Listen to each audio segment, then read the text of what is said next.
사나운 수리가 살을 쪼아먹고 까맣같이는 눈을 파먹고 귀를 떼어먹고 그러고도 끊이지 아니하는 극형. 오 그래도 나는 의를 이루었노라. 뉘우치지 아니하노라.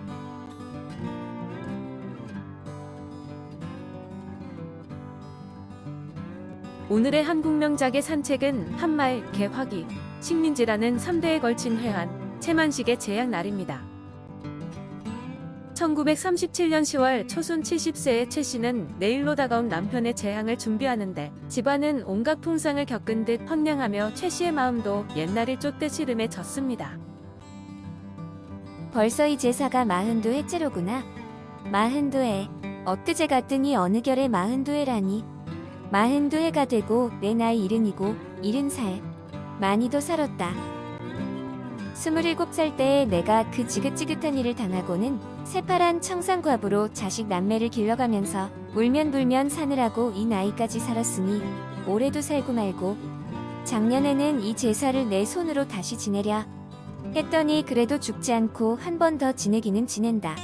내가 죽기 전에 제 얼굴이라도 한 번 보았으면 죽을 때에 눈을 감기련만. 전생에 무슨 어버니 그다지도 지중해서 남편이 총뿌리에서 죽은 것을 이 눈으로 보고 자식을 생이별하고 집안은 치패해서 늦발에 고생을 하고 하는고. 이때 외손자 영우가 외할아버지의 재향을 맞아 다니러 와서 최 씨에게 재미난 이야기를 해달라고 조르는데 최 씨는 영우에게 부정한 권력에 저항하는 삶을 살았던 남편 김성배와 아들 김영수의 이야기를 들려줍니다. 집안의 역사는 풍랑과 같았는데 남편 김성배는 1894년 동학혁명 때 접주를 지낸 사람으로 동학혁명에 참가했지만 혁명이 실패하면서 뜻을 굽히지 않고 떳떳하게 죽어갔습니다. 한산 접전에 겨우 돌아가시지는 않고 살아오셨더라. 집안에서는 뭐다 죽은 사람이 살아온 것만이나 반가워하고 좋아했지. 그랬더니 웬걸 조금 있으니까 쫓겨난 수령이 다시 내려오고 하더니 관가에서 동학군 잔당을 잡아 죽이려고 야단이 나는구나. 뭐 감형해서 병정들까지 풀려나와서는 개미새끼 퍼지듯 퍼져가지굴랑 조금만 얼쩍지근해도 잡아가느라고 집집마다 호구적간을 하면서 이잡듯 하는구나. 그래서 너희 외할아버지는 집에 있지를 못하고 피신을 하시잖았겠니?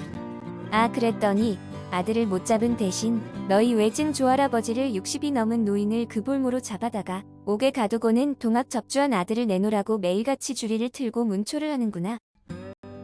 그 어른도 아드님 잘못 두신 죄로 말래에 죽을 봉욕을 하시고 필경 돌아가셨지만 그런 참인데 하루는 그게 그러니까 바로 9월 초살날이다.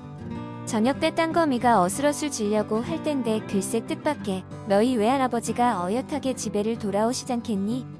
원급판이 어느 판이라고 그렇게 어여시 들어오시는구나. 제1막 43년 전 제1장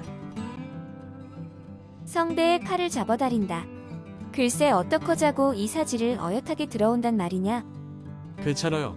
괜찮으니 걱정 마시고 제 말씀 들으세요. 지금 어머니한테도 아버지 말씀을 들었지만 저도 소식은 다 알고 있었어요. 그래서 뭐 아주 작정을 하고 온 것이니까 지금 이 길로 동면에 들어가서 자현을 하려는 참이어요.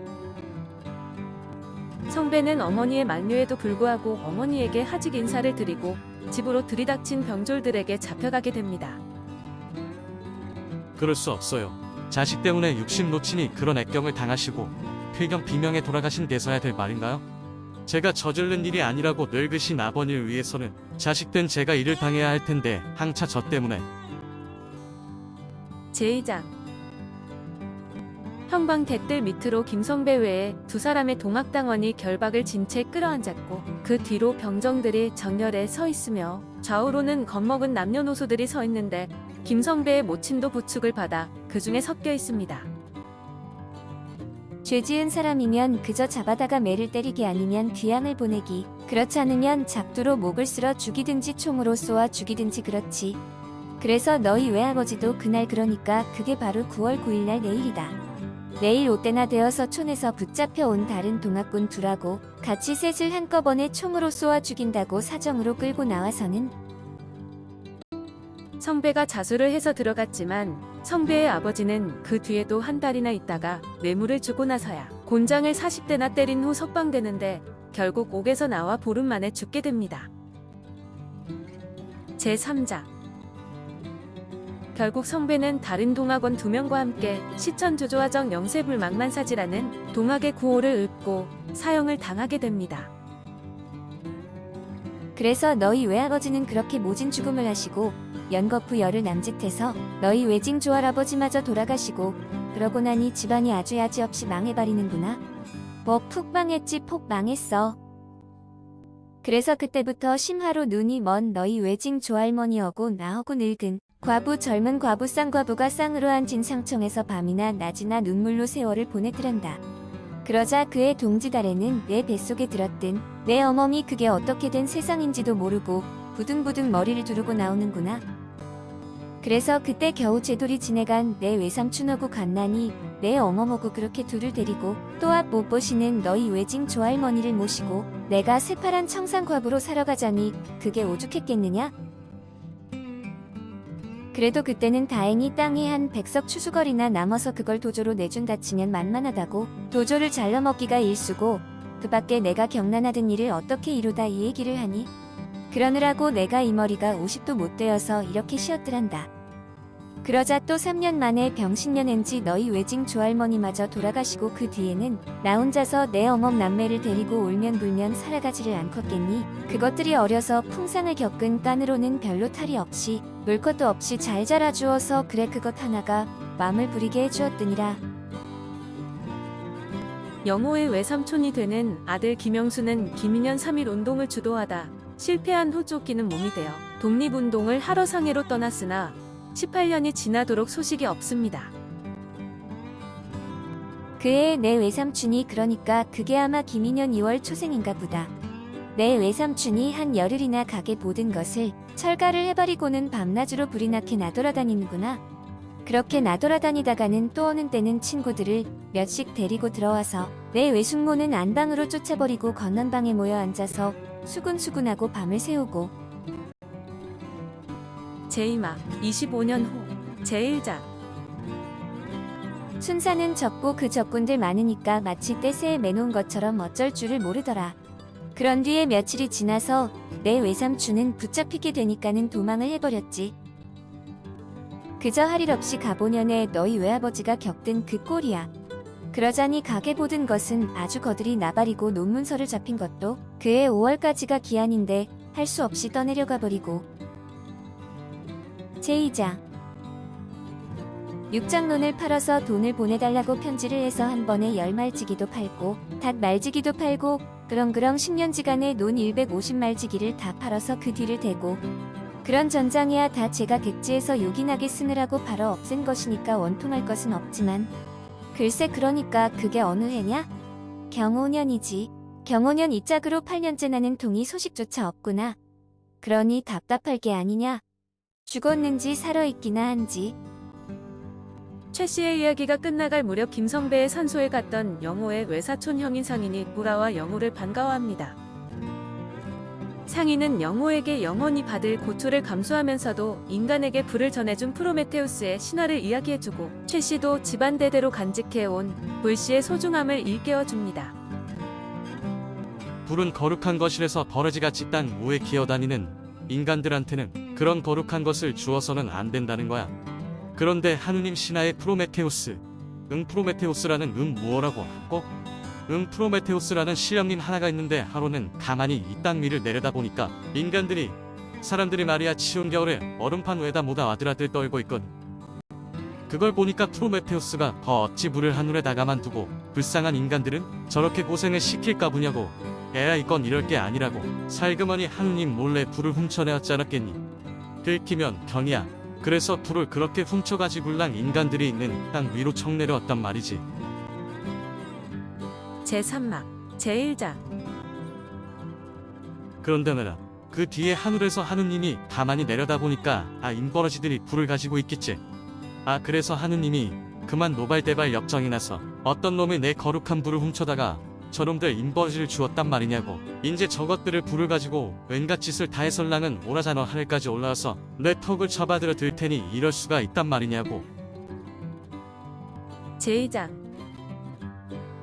눈을 치뜨고 하늘을 올려다보면서 의를 행한 보가품, 의를 이룬 보가품은 영겁의 고초, 죽지 아니하고 영겁토록 받는 고초. 사나운 수리가 살을 쪼아먹고 까맣같이는 눈을 파먹고 귀를 떼어먹고 그러고도 끊이지 아니하는 극형.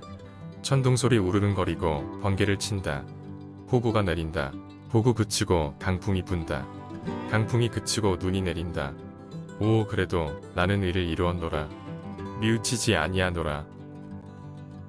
상인은 볼 일이 있다며 일어서고 대문을 나서는 상인의 뒷모습을 바라보며 최 씨는 상인이 학교만 마치면 그간의 고생도 끝이 날 것이라며 흐뭇해합니다.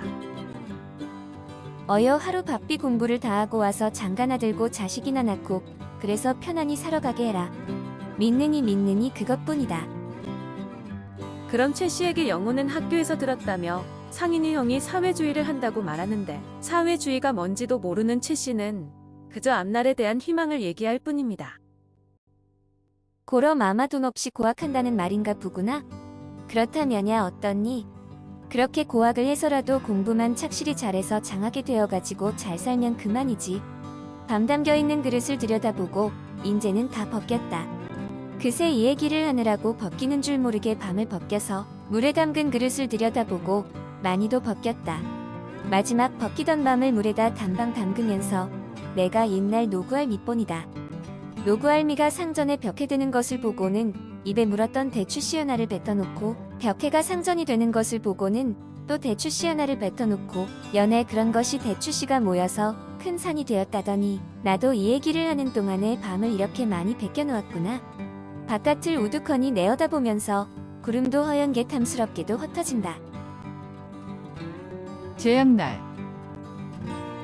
채만식의 제약날은 1937년 11월 문예잡지 조광에 발표되었는데 채만식은 희곡을 가장 많이 남긴 소설가이며 대표적 희곡으로 꼽히는 작품입니다. 이 작품은 우선 그의 대표 소설로 꼽히는 태평천하와 여러 면에서 비슷한데 동일하게 한말 세대, 개화 세대, 식민지 세대라는 3대를 묘사하고 있기 때문입니다. 19세기 말에서부터 1930년대까지 온갖 순환을 다 겪은 할머니가 식민지 세대인 손자에게 남편 제삿 날 밤에 마주 앉아 지난 일을 회상하면서 이야기해가는 형태입니다. 제3대를 사회주의 신봉자로 만들었다는 것은 주목할 만한 사실인데 이는 채만식의 세계관에 따른 것이며 식민지 시대 지식인들의 한 경향으로 파악해야 될 것 같습니다.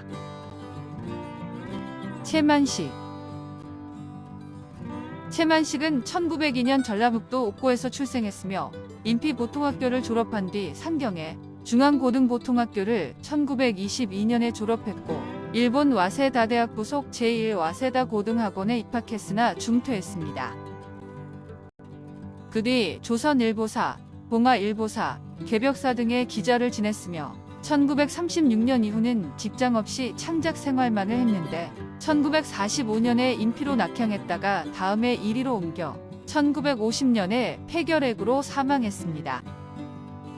290여 편의 장편, 단편 소설과 희곡, 평론, 수필을 썼는데 1930년대에 많은 작품을 발표했으나 1942년에 조선문인협회 주관 순국 영령 방문 행사에 참석하고 산문과 소설로 징병, 지원병을 선동했습니다. 또한 국민총력 조선연맹이 주관하는 예술부문, 관계자 연성회, 보도특별정신대, 생산지 증산 위문 파견 등 친일 활동에 적극 참여했는데 채만식의 이런 활동은 반민특별법의 친일 반민족 행위로 규정되었습니다. 그대여 그립다는 말을 아십니까? 그 눈물겨운 흔들림을 아십니까? 오늘도 어김없이 집 밖을 나섰습니다. 마땅히 할 일이 있는 것도 아니었지만 걷기라도 해야지 어쩌겠습니까? 함께 걷던 것을 혼자서 걷는 것은 세상 무엇보다 싫었던 일이지만 그렇게라도 해야지 어쩌겠습니까? 이정하, 바람 속을 걷는 법사.